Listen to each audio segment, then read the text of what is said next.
Hello, welcome to another edition of From the Bars to the Bricks Prison Ministries Incorporated. I'm your favorite felon, Kev.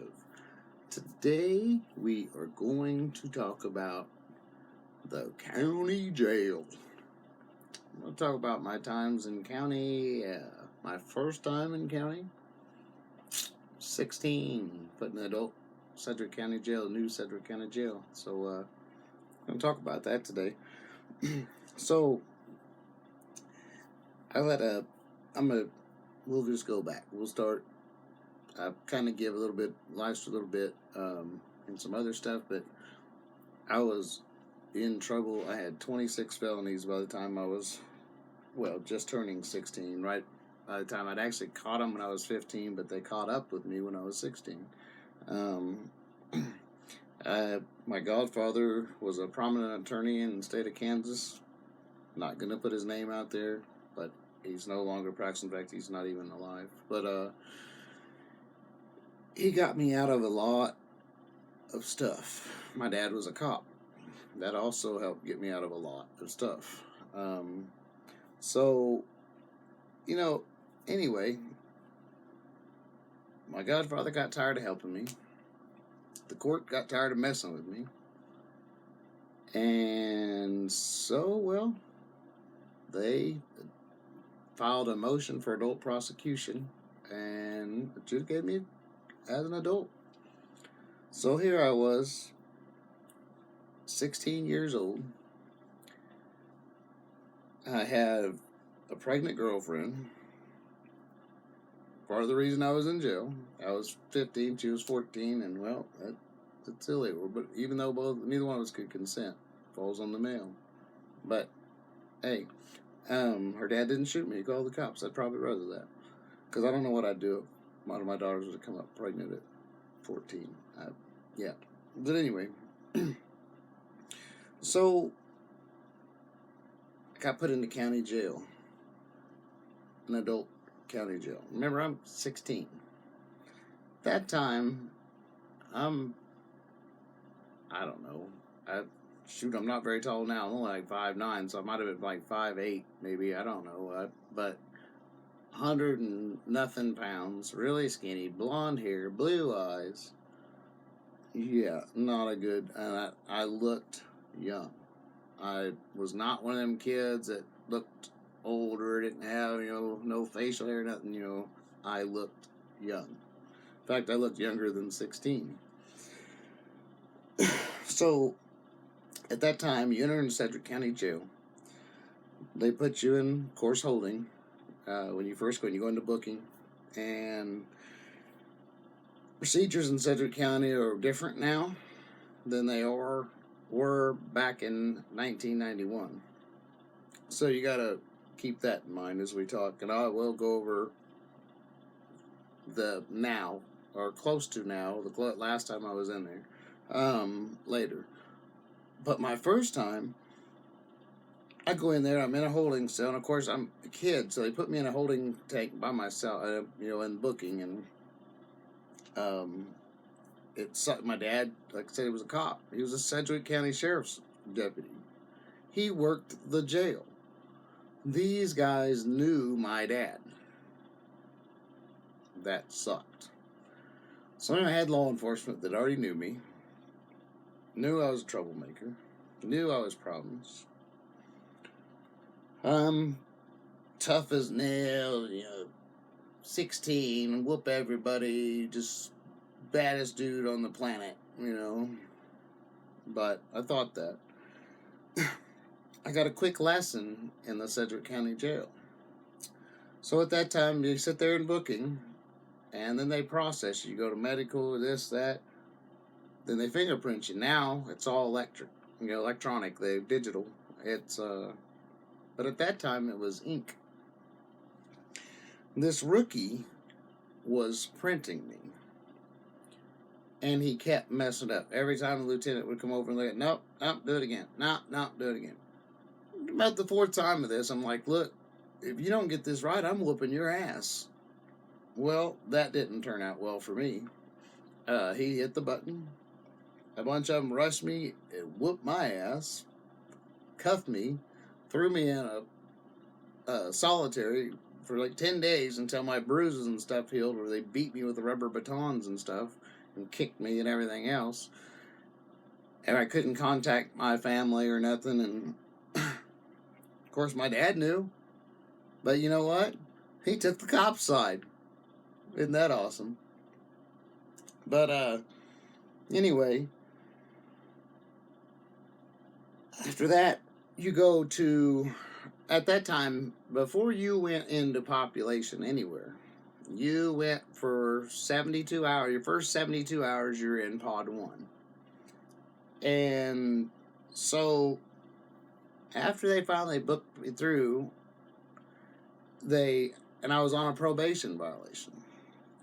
For you guys that are not aware, the speedy trial rights and all that, arraignment within 72 hours, all that matters none on a new case if you're already on an existing case. If you're on a probation violation or an old case, another case or whatever, they got all the time in the world to file because they're not holding you on that charge. So anyway, they put me into Pod 1. And like I said, it's for the first 72 hours, you're locked down all the time. And there's nothing in that cell. I talked somebody to give me a couple books, but I mean, they weren't that great, but there were some books. And the officers did kind of feel sorry for me because of my age, knowing my father and all that. So, and at that time I had a lot of family support, and so I would spend a lot of time on the phone out there, and they would let me go out there and make a call and spend a lot of time on the phone, more than I was supposed to. But like, so you're in there for like 24 hours, and like the second day you're in that, they take you to video court, in which at that time video court was in Pod 1. That's your first appearance. And I'm sitting there out there in the table waiting my turn out in the day room. And this old guy, rough-looking fellow, sits down and mean mugging me. He's like, "Kid, what are you in here for? Riding your skateboard on the wrong side of the street?" I'm like, "No." And, of course, I didn't want to tell him I was in there for knocking my girlfriend up.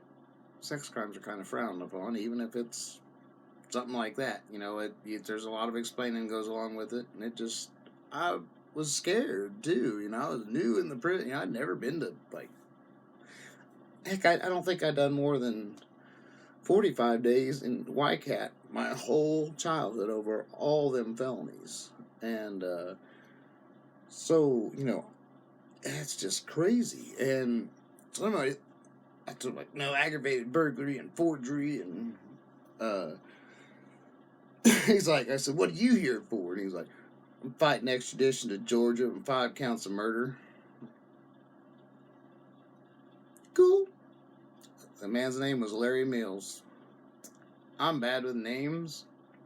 I might have known you for years. All right, I'll see you. I hadn't seen you in a month or something. Like, "Hey, what's up, my guy?" Because I can't remember your name. That's not on purpose. It's nothing. It's just I'm bad with names. But I remember Larry Mills. That dude. In fact, I run into another Mills, but it was a Lenny Mills. 2 different people. That's for another episode. But so after that, he kind of, I don't know, he ended up talking to me, and I got called to go into the little room for my video court thing, and then he ended up going into the little room for the video court thing. We got to sit out there in day room for a little bit because they waited till everybody was done, and then they locked everybody down. And well, he ended up being really nice, and we both ended up getting sent to Pod 5, which is an ag pod. For those who don't know, it's basically a max pod. There's the sections, like I was talking about, I think in the car video, I described the sections of Sedgwick County Jail. There's the pod, the hallway goes down, and it goes out into a circle like that, and down. In that circle, there's 4 pods, and then there's a officer's bubble, that is like connected to a couple of them, and the way the windows come around and everything, you can see into the other pods pretty well. But anyway, we both ended up in Pod 5. Uh, I want to say Section D, but I don't remember 100% what section. I remember Pod 5. I was in 519. I remember that, but I don't remember which section it was. But anyway, I ended up in the pod, and me and Larry ended up going next to the same pod. And there's 14 guys in the section, and we ended up in the same section. So the chances are usually kind of slim. But anyway, he kind of like just took an instant liking to me. Like, he said, I like you, and then, well, in that pod that I was in was Donald Wacker. That's a whack job. I'll do a video on him.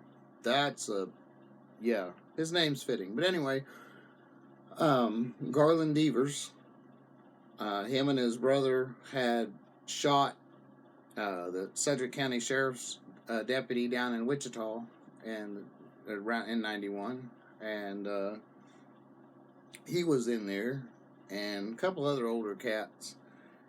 Me and Garland really made good friends right off. He taught me how to play pinochle, canasta, stuff like that, and man, we used to have a great time. But anyway, a lot of the older guys, especially Larry and Garland, they had my back. Nobody was messing with me. Nobody was talking crap to me. Like I said, I was pretty confident in handling my own. I thought, in some areas, but I probably would have overloaded my butt at that time a little bit, really. But we all think we're tough as nails when we're teenagers, and the baddest thing, we can whoop everybody, I guess not all of us, but a lot of us, especially guys. But anyway, it was really, like I said, I really ended up with a lot of friends. Of course, I ended up with a lot of weirdos trying to befriend me and stuff, because I was a young, and guys would come pull me aside and say, hey, so-and-so likes little boys. And I'm like, what? He's like, yeah, that's why he's trying to groom you. I'm like, oh, hell no. But anyway, so, but I never really had any direct threats or anything like that. Like I said, for some reason, I was instantly respected, but I've always, throughout my childhood and all that, I didn't hang out with a lot of people my age. Most of my friends were adults. I don't have much room for just stupidity and stuff a lot of times, and immaturity, and even as a kid, and I don't know, I've been told it's because of the higher IQ and all that, but I don't consider myself better than anybody else. I don't know, it's hard for me to tolerate stupidity, but I'm getting better at it. But, so, of course, go back and you're going to court hearings, and that's just a matter of they take you under the tunnel to the court, and I ended up getting 4 to 15 years initially on that one, and that hurt. But the county jail, though, was really, I had more flack really from COs, and most of that wasn't even just to be pricks. It was just because they knew my dad, and they hated seeing a kid going into the system, and I was just a train wreck. And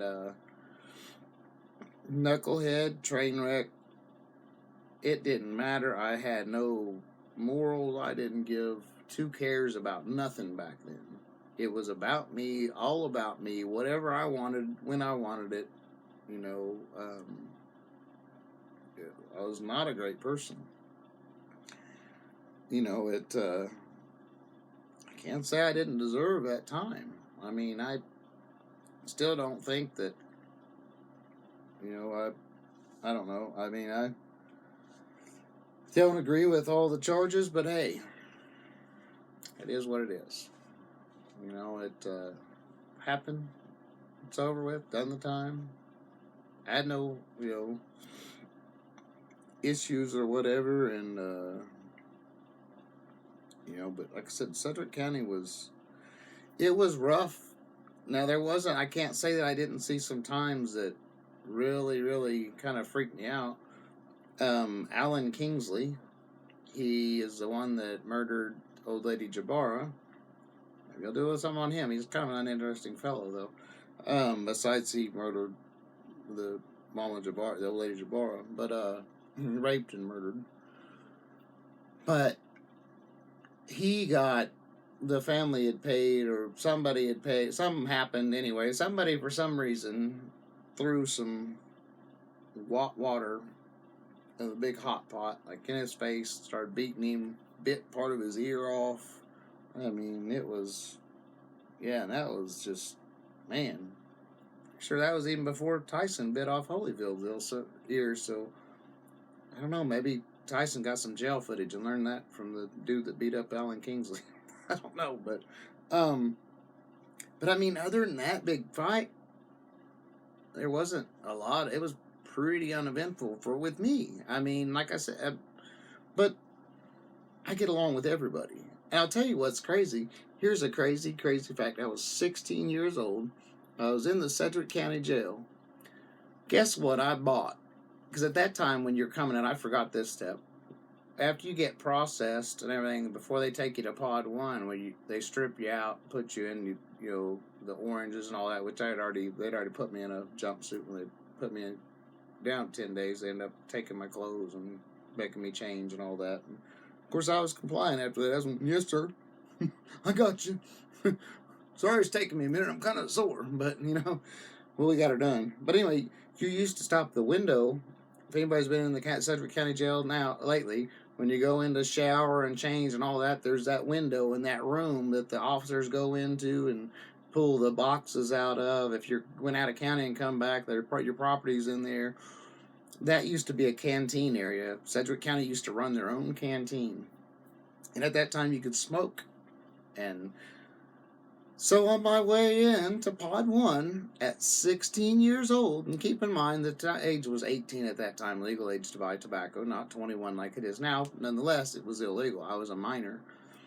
I bought cigarettes from the canteen at the window, face to face, from the guard. Went on to my pod. Smoked the whole time I was in Sedgwick County. They sold me cigarettes. Here I was, a minor. Of course, at that time, I'm like, hell yeah, you know, but now I'm like, man, again, if one of my kids went in as a minor, and I would have been losing my stuff. But, you know, that, yeah, it's kind of funny. I don't know. I just thought of that. I forgot all about, you know, yeah, they sold me cigarettes. I was 16. I guess they figured I was man enough to go to jail. I was man enough to smoke a cigarette. I don't know. But, anyway, after my time, I court all that, got sentenced, and I don't know, I'll go on to, I'll tell more of the story later in another video. We're getting almost 20 minutes, and after I was sentenced, within a couple weeks, transferred on to the next step. The next step on that case will be in another video. Please like, subscribe, and comment. I always forget that. Like, subscribe, and comment. I appreciate it. Thank you guys for watching. I love you guys. I'm working on quite a bit of content. I mean, I've got the list. I just got to make the videos and get them uploaded. But I will. You guys are important to me. Thank you for everybody that watches me. Thank you for everybody that supports the ministries. I appreciate it in whatever capacity. I don't care if it's just in a prayer or, hey, you heard about From the Bars to the Bricks Prison Ministries? Man, I appreciate it. Thank you for your support. Love you guys. Have a great Christmas holidays. This is the Christmas Eve? I don't know, the 23rd of December. So, you guys be safe. It's colder than the dickens out right now. Stay indoors, stay warm. Love y'all. Bye.